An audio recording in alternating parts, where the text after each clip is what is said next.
माननीय प्रधानमंत्री जी ने हमें ये रेखांकित करते हुए कहा था कि जिन 28 करोड़ श्रमिकों का ई श्रम पोर्टल के अंतर्गत 400 से ज़्यादा ऑक्यूपेशन में रजिस्ट्रेशन किया है, उसको हम राज्यों के साथ मिलकर किस प्रकार से एक प्रभावी भारत के श्रम बल की आत्मनिर्भर भारत में भूमिका को तय किस प्रकार से कर सकते हैं।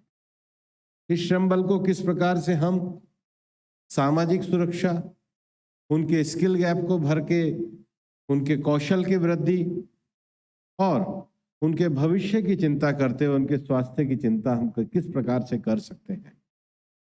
आज के समय में तकनीकी के इस युग में डेटा का बहुत महत्व है और इसलिए डेटा शेयरिंग होना और उसमें ट्रांसपेरेंसी के साथ स्कीम देश के अंतिम व्यक्ति तक पहुंचना, ये बहुत जरूरी है। और मुझे ये बताते हुए अच्छा भी लग रहा है और आप लोगों के सबके साथ मिलकर के जब कल इस विषय पर हम लोग चर्चा कर रहे थे तो उसमें काफी अच्छे सजेशन भी आए। डेटा शेयरिंग के बारे में, use of database for state and central welfare scheme के बारे में, इंटीग्रेशन विद स्टेट पोर्टल्स के बारे में और एनसीएस, असीम, उद्यमी और ई श्रम पोर्टल का इंटीग्रेशन करके देश में एम्प्लॉयमेंट के अवसर बढ़ाने में और उसके साथ ही साथ जो BOCW वर्कर्स हैं, बिल्डिंग और वर्क कंस्ट्रक्शन के वर्कर हैं, उनके साथ भी हम किस प्रकार से उस डेटा का इसके साथ उपयोग कर सकते हैं। और मुझे ये खुशी है कि हम सभी राज्य मंत्रियों ने ये भी तय किया कि इस पर जो सजेशन आए हैं उसके बेस पर हम एक वर्किंग सजेशन का पेपर भी सर्कुलेट करेंगे और आप सबके सहयोग से इस स्कीम को मजबूत बना के देश के असंगठित क्षेत्र के कार्यबल को न केवल ऊंचा उठाएंगे, उनके योगदान से भारत को भी मजबूत और आत्मनिर्भर बनाएंगे। ये मुझे लगता है इस सम्मेलन की सबसे पहला विषय और उपलब्धि का विषय है। दूसरा विषय इस ESIC के बारे में है और मैं ये मानता हूं कि श्रम विभाग के पास एक बहुत बड़ी जिम्मेदारी है ESIC की। पिछले दिनों जब ESIC के 1948 के एक्ट के बारे में मेरे श्रम विभाग के अधिकारियों के साथ जब चर्चा हो रही थी तो मैंने कहा था कि ये एक्ट कैसे बना, और मुझे अच्छा लगा जब मैंने ESIC एक्ट में जो ओरिजिनल जिन्होंने इस ESIC एक्ट को किया था वो बाबा साहब अम्बेडकर ने किया था। और मैं उस फाइल में उनके जो नोटिंग्स हैं, कभी मैं वो नोटिंग आप सब लोगों के साथ शेयर करूंगा, लेकिन एक विजन के साथ है। और उसका मतलब उन्होंने जो अपने हाथ से जो उसमें नोटिंग लिखे हैं न केवल रिलेवेंट है, हमारे को एक लक्ष्य की ओर ले जाने वाले भी।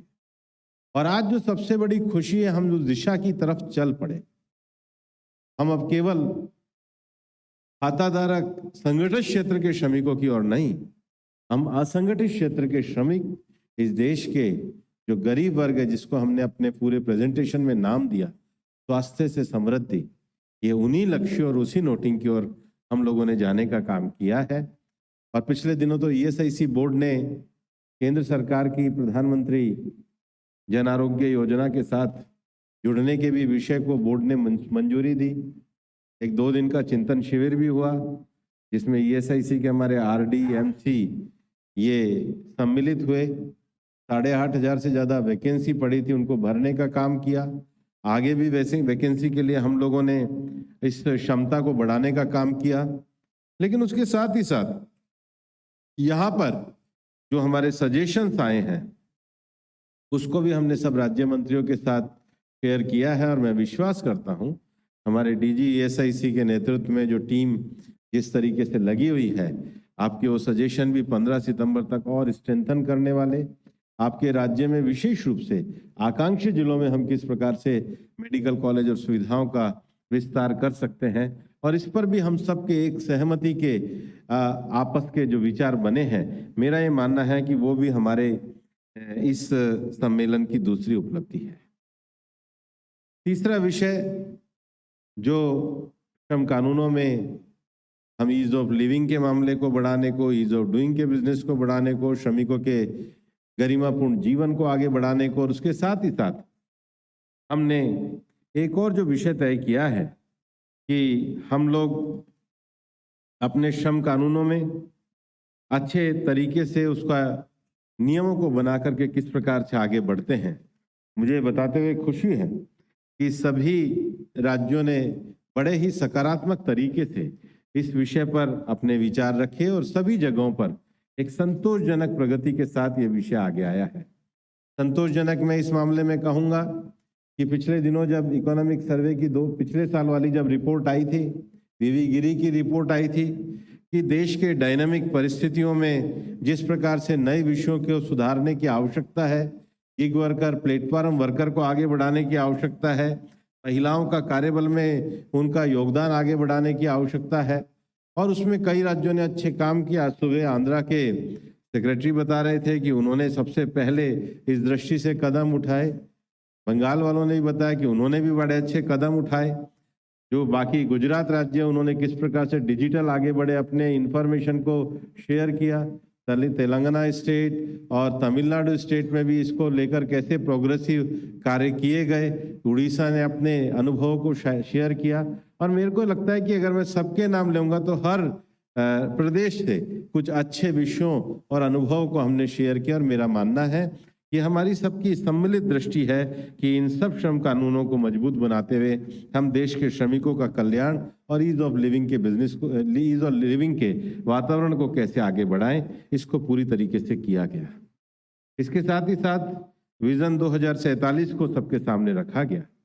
और विजन 2047 में जो हमारे 8 से 10 विषयों को एक अच्छे माहौल में हम हमारे विजन महिला कार्यबल को, हमारे विजन स्किल गैप को लेकर के, हमारे विजन वर्कर की सोशल सिक्योरिटी को लेकर के जो हमने पहले 3 सत्रों में किया, उसको 2047 तक कैसे ले जा सकते हैं, इस पर एक अच्छा चिंतन सामने आया।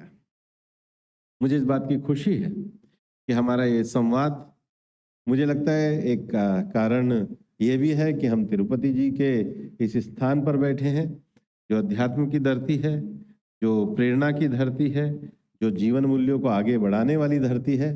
तो स्थान का भी अपना प्रभाव है।